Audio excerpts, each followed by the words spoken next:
sibuyas. Nalunod ko na po yung sibuyas. Pagkatapos, pag naluto na yung sibuyas, ilagay yung beef. Hindi ko napakita tuloy yung baho. Basta gisa na lang po siya sa bawang sibuyas. Ayan lang po siya. Tapos,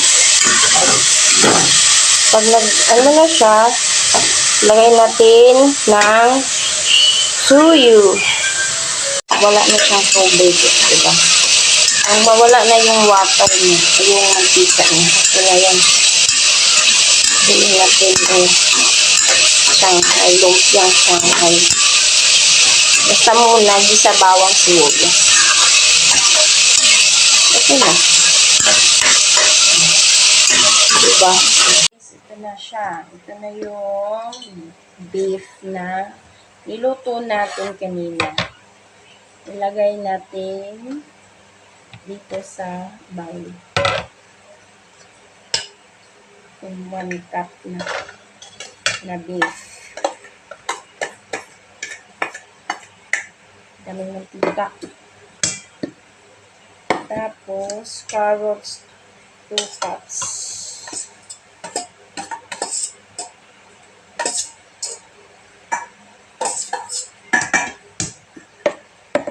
Patatas.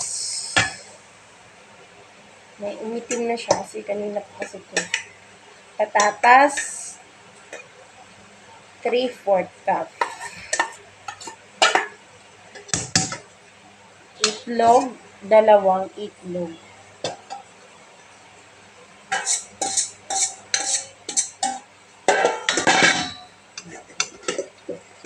So, haluin natin yung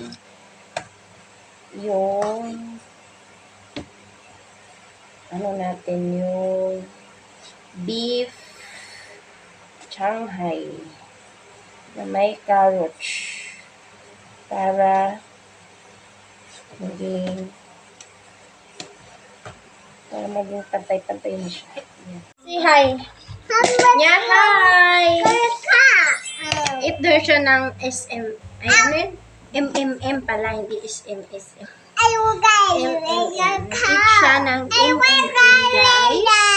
Tapos, ito na yung wrapper. Tsaka magagawa na ako ng yung ginagawa namin. Yung lumpia Shanghai na vape for Danny and Mommy. Eat daw siya.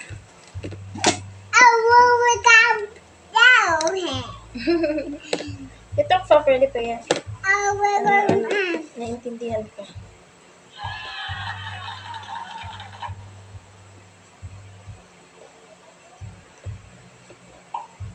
Ito na siya. Gagawin na natin. Babalutin na. Tama na yan. Hindi siya ng...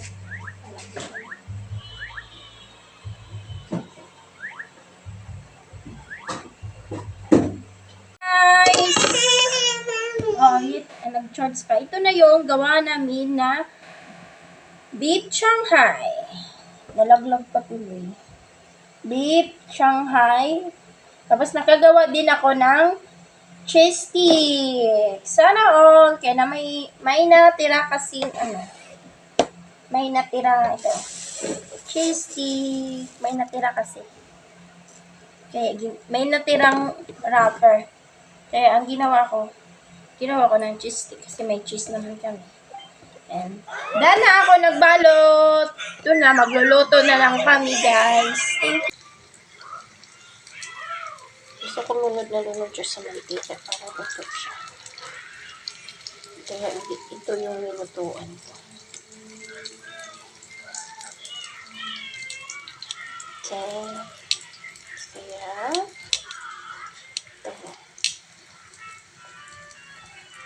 ito na po yung niluto ko. Ano ito? Yan na.